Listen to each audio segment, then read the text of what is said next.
کون ہے یہ شخص؟ آئیے یہاں سے ہزاروں کلومیٹر دور چلتے ہیں اور ہزاروں کلومیٹر دور افریقہ کے ایک پسماندہ ترین ملک کی طرف آپ کو لے کے چلتا ہوں کہ جسے فرانس نے اپنی کالونی بنا کے رکھا تھا، جہاں پر فرانس نے اپنے ظلم اور جبر کی انتہا کر دی تھی، اور پھر جب فرانس نے اس کو آزادی بھی دی تو اس طریقے سے آزادی دی کہ وہاں کے سونے کے تمام ذخائر پر فرانس کا قبضہ تھا، وہاں کے تمام اگنے والی کپاس پر فرانس کا قبضہ تھا، وہاں پر موجود حکمران اور سیاسی جماعتوں کے رہنما اپنے بریف کیسز بھرتے تھے، کرپشن اپنے انتہا کو چھو رہی تھی، اور وہاں پر ایک طرف یہ کرپشن اپنے عروج کو چھو رہی تھی تو دوسری طرف وہاں پر مذہب کے نام پر دہشت گردی اپنے عروج پر پہنچ چکی تھی۔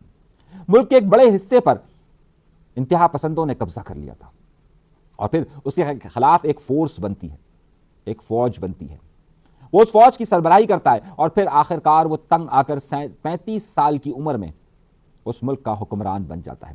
دنیا کی نظر میں وہ ایک آمر ہوگا، لیکن اپنی قوم کی نظر میں وہ کس طرح ہے کہ اس نے پوری افریقہ کا ایک چھوٹا سا ملک، جس کا نام شاید آپ نے کبھی بھی نہیں سنا ہوگا لیکن آج ضرور سنیے، برکینا فاسو۔ برکینا فاسو میں ابراہیم ترور اس وقت صدر ہے، وہ آرمی کا بھی چیف ہے، اور صرف اس کی عمر 37 سال ہے۔ اس نے سن 2022 میں یہاں پر اقتدار حاصل کیا۔ اس نے سب سے پہلے وہاں پر امن و امان کو فوکس کیا، اور صرف ایک سال میں وہاں پر موجود تمام بین الاقوامی کمپنیوں کو اور فرانس کی مداخلت کو ختم کرتے ہوئے اسے نہ صرف سونا لے جانے سے منع کر دیا بلکہ وہاں کی کپاس اور تمام چیزوں سے اس نے فرانس کو روک دیا۔ پورا یورپ اس کے خلاف ہو گیا۔ وہ کھڑا ہوا اور اس نے تقریر کی۔ تقریر کا ایک چھوٹا سا کلپ سنیے، My name is Captain Ibrahim Traoré. جس میں وہ خود یہ کہہ رہا ہے کہ آئی ایم ایف نے جہاں پر بھی گیا اس نے اس ملک کو تباہ و برباد کر دیا، مجھے آئی ایم ایف کی ضرورت نہیں ہے۔ دنیا بھر کے وہ حکمران جو آئی ایم ایف کی طرف دیکھتے ہیں ان کے لیے سبق آموز تقریر کی ہے کہ اس نے یہ کہا کہ جس طریقے سے آئی ایم ایف دنیا بھر میں داخل ہوتا ہے وہ وہاں کی لوگوں کو کھا جاتا ہے، وہاں کی حکومتوں کو کمزور کر دیتا ہے اور پھر اسے قرض تلے ڈبو دیتا ہے۔ اس نے وہاں پر یہ کیا کہ تمام ایسی کمپنیاں کہ جو کہ معدنیات وہاں سے نکال کر لے کے جا رہی تھی، اور خاص طور پہ سونا، کوبالٹ اور اتنی قیمتی معدنیات، اس نے وہاں پر اس کی ریفائنری لگانا شروع کی۔ صرف 1.5 سال کے اندر اس نے وہاں پر بڑی بڑی ریفائنریاں لگا دی۔ کپاس جو وہاں سے جاتی تھی، وہاں کی سب سے بڑی پیداوار تھی، وہاں پر لوگوں کو ٹریکٹرز دیے اور کپاس کے لیے وہاں پر ایک اور کارخانے لگانا شروع کر دیے۔ اس نے وہاں پر سب سے زیادہ ٹماٹر موجود ہے، اس نے ٹماٹر کی وہاں پر پروسیسنگ کی، بڑی بڑی مشینیں چائنا سے منگوائی اور وہاں پر پروسیسنگ شروع کر دی۔ 2 سال کے اندر اس نے وہاں سے تمام کمپنیز کو بھگا کر اس ملک کو اپنے پاؤں پر نہ صرف کھڑا کیا بلکہ آئی ایم ایف جیسے اداروں کو اس نے پیچھے چھوڑ دیا، اور تیسرا اس نے بڑا یہ کام کیا کہ وہاں پر انتہا پسندی کو ختم کیا۔ چوتھا بڑا کام اس نے یہ کیا کہ یہ اگر آپ اس کی جگہ کو دیکھیے تو یہاں پر کوئی سمندر نہیں لگتا، اس کے باوجود اس نے ایک وہاں پر بہت بڑا ڈرائی پورٹ بنایا۔ ساتھ والے ملکوں مالی اور دیگر ملکوں کے ساتھ اس نے اپنے تعاون کو یقینی بنایا اور یورپی ممالک جیسی ایک تنظیم بنانے کی کوشش کی کہ جس کے بعد یورپ کے تمام ممالک اور امریکہ اس کا دشمن ہو گیا اور اس کی حکومت کے خاتمے کے لیے ایک الگ فوج تشکیل دی گئی۔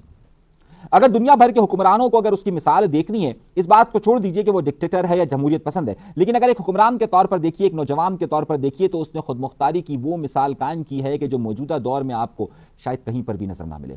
ٹرمپ کسی کو بلائے اور کوئی نہ جائے، یہ ہو سکتا ہے، لیکن اگر ایک نوجوان ٹرمپ کو آنکھوں میں آنکھیں ڈال کر کہہ دے مجھے تمہاری ضرورت نہیں اور وہ جانے سے انکار کر دے، تو آپ سوچئے کیا معاملہ ہوگا۔ آگے دنوں کے اندر وہ شخص کس جگہ پر کھڑا ہوگا۔ یہ بالکل اسی طریقے سے کہ جس طریقے سے لیبیا میں کرنل قذافی تھا۔ 2 سال کے اندر اس وقت اس شخص کی گونج پوری دنیا محسوس کر رہی ہے۔ پیوتن اسے بلاتا ہے، کیوں بلاتا ہے؟ کیونکہ پیوتن کو یہ معلوم ہے کہ یہ کچھ حد تک مارکسسٹ نظریات سے متاثر ہے۔ اب مارکسسٹ نظریہ کیا ہے؟ وہی کمیونزم، سوشلزم، کہ ہماری اگر پیداوار ہے تو اس کے مالک ہم ہیں، اگر ہماری زمین ہے تو اس کے مالک ہم ہیں، یہاں پر تمام لوگوں کو برابری کا درجہ دیا جائے گا۔ نیشنلسٹ مارکسزم سے متاثر نظر آتا ہے، جس پہ چائنا تھا، کہ چین سب سے پہلے انگریزی روانی سے بولتا ہے، اور جب پیوتن اس کو بلاتا ہے تو پیوتن سے ملنے کے لیے جاتا ہے اور اس کا ایک شاندار استقبال پیوتن کرتا ہے۔ فرانس اور یورپ کی کالونی سے ہٹ کر اب اس نے روس اور چین کے ساتھ ہاتھ ملایا۔ 100 سال کی تاریخ میں یہ پہلی بار ہے کہ فرانس کو اس علاقے کے اندر بڑا دھچکا ملا، اور 2 سال کے اندر اس شخص نے اپنے آپ کو ثابت کر دیا۔ عوام کے ساتھ گھل مل جاتا ہے، عوام کے ساتھ اس نے فرق کو ہٹایا۔ اس کا ایک بڑے مشہور قصے اس وقت موجود ہیں۔ یہ اپنے ملک آ رہا ہوتا ہے، ایک فضائیہ میں ایک جہاز ہوتا ہے، اس میں وی آئی پی کے لیے بزنس لوگوں کے لیے ایک الگ جگہ بنی ہوئی ہوتی ہے اور عام اکنامک کلاس الگ ہوتی ہے. اس کے پاس بزنس کلاس کا ٹکٹ ہوتا ہے. وہ چاہتا ہے تو جو وہاں پر اسٹاف موجود ہوتا ہے, ایئر ہوسٹس ہوتی ہے, وہ منع کر دیتی ہے آپ اندر نہیں جا سکتے. بولتا بھائی میرا ٹکٹ ہے یہ. اس کا حلیہ کپڑے بہت برے سے ہو رہے ہوتے ہیں, عام آدمی سے کپڑے ہوتے ہیں. وہ کہتا نہیں آپ نہیں جا سکتے. بھائی کیوں نہیں جا سکتے, میرے پاس ٹکٹ موجود ہے تو آپ مجھے اندر کرنے دیں. نہیں آپ جیسے لباس والے لوگ کہاں جا سکتے ہیں, یہ تو اشرافیہ کی جگہ ہے. اسے روک دیتے ہیں. وہ تحمل سے کہتا ہے کہ بھائی بات سنیے, مجھے جانے دیجیے اندر, میرے پاس ٹکٹ ہے. کہتے ہیں نہیں جانے دیں گے. پھر وہاں کے کچھ اسٹاف درمیان میں آتے ہیں اور پھر اس کو کہتے ہیں کہ ہاں بھائی اس کے پاس ٹکٹ ہے, تو پھر ایئر ہوسٹس اسے اندر بٹھا دیتی ہے. اب جہاز کا گھنٹوں کا سفر ہوتا ہے, سب کو کھانا سرو کیا جاتا ہے, اس کو کھانا نہیں دیا جاتا. سب کو سہولیات دی جاتی ہے, اسے نہیں دی جاتی. وہ پوائنٹرز نوٹ کر رہا ہوتا ہے. وہاں کے کچھ لوگ موجود ہوتے ہیں, وہ کہہ رہے ہیں اس کے ساتھ آپ اس طرح کا سلوک کیوں کر رہے ہیں. کہہ رہے نہیں چھوڑیے, یہ ویسا ہی پتہ نہیں کہاں سے اٹھ کر آ گیا. اور پھر جہاز لینڈ کرتا ہے اس کے ملک میں. جیسے ہی لینڈ کرتا ہے تو جہاز جیسے ہی لینڈ ہوتا ہے تو ریڈ کارپیٹ بچھا ہوا ہوتا ہے. اب سب لوگ یہ پریشان ہو جاتے ہیں, جہاز پہ بیٹھے ہوئے سب لوگ, کہ آخر اس جہاز کے اندر کون ایسا موجود ہے کہ جس کے لیے ریڈ کارپیٹ بچھایا گیا ہے. سب لوگ نکلنا شروع کرتے ہیں, لیکن کسی کا استقبال اس طریقے سے نہیں ہو رہا تھا. لیکن جیسے ہی وہ شخص سیڑھیاں اترتا ہے تو سب لوگ اس کا استقبال کرنے لگ جاتے ہیں. وہ ایئر ہوسٹس شرمندہ ہونا شروع ہو جاتی ہے, اور پھر ایئر ہوسٹس وہ جاب چھوڑ دیتی ہے, اور وہ پھر غریبوں کو اور خاص طور پہ سیاہ فام بچوں کو پڑھانے لگ جاتی ہے.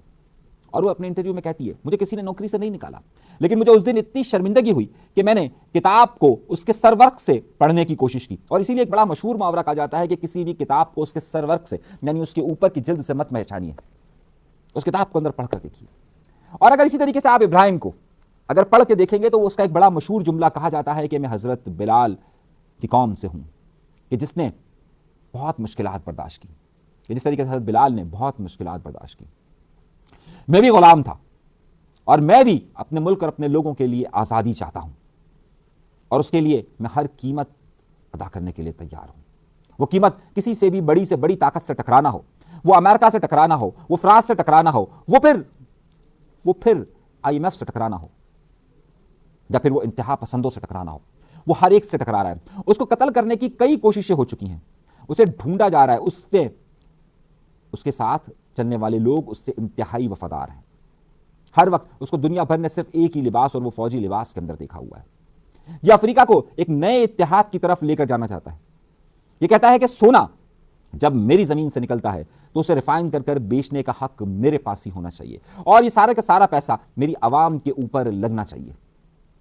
اس نے کہا کہ جب ہم یہاں سے کپاس نکالتے ہیں تو پھر کپاس باہر کیوں جاتی ہے, کپاس کو پروسیس کرنے کا سارا سلسلہ اسی ملک سے ہونا چاہیے. وہ نئے ڈیمز بنا رہا ہے, وہ نئے ہاسپٹلز بنا رہا ہے. میں اس لیے ایک بات کر رہا ہوں آپ سے کہ اس پوری گفتگو میں 4 جز بڑے ہیں. پہلا جز انداز حکمرانی, کہ اپنے آپ کو سمجھا جائے کہ سب سے بڑھ کر ہماری قوم اور ہمارا ملک ہے, ہمیں لوگ دوسروں کی غلامی سے آزاد ہونا چاہیے. دوسری بڑی بات, دوسرا اہم جز یہ کہ اپنے لوگوں کو کس طریقے سے پاؤں پر کھڑا کرنا ہے, یہاں پر ریفائنری سے لے کر انڈسٹریز سے لے کر ایگریکلچر کو کس طریقے سے بڑھانا ہے, اس سے دیکھا جائے. نمبر تیسری بات یہ کہ کس طریقے سے اپنے لوگوں کو سہولیات, بنیادی سہولیات دینی ہے, اور اسے ایک غلام قوم سے اشرافیہ میں تبدیل کرنا ہے. اور سب سے چوتھا اہم جز اس کا دیکھیے کہ کس طریقے سے فیصلے کس وقت لینے ہیں اور کہاں پر لینے ہیں. یہ ہوتا ہے انداز حکمرانی. اور آگے چل کر آپ کو ابراہیم بہت اوپر نظر آئے گا اگر اس کے خلاف سازشیں کر کر اسے ہٹانے کی کوشش نہ کی گئی. تو وہ جلد آپ کو افریقہ کو نہ صرف اپنے ملک برکینا کو آگے لے کے جائے گا, بلکہ پورے افریقہ کے اوپر لے کر جائے گا.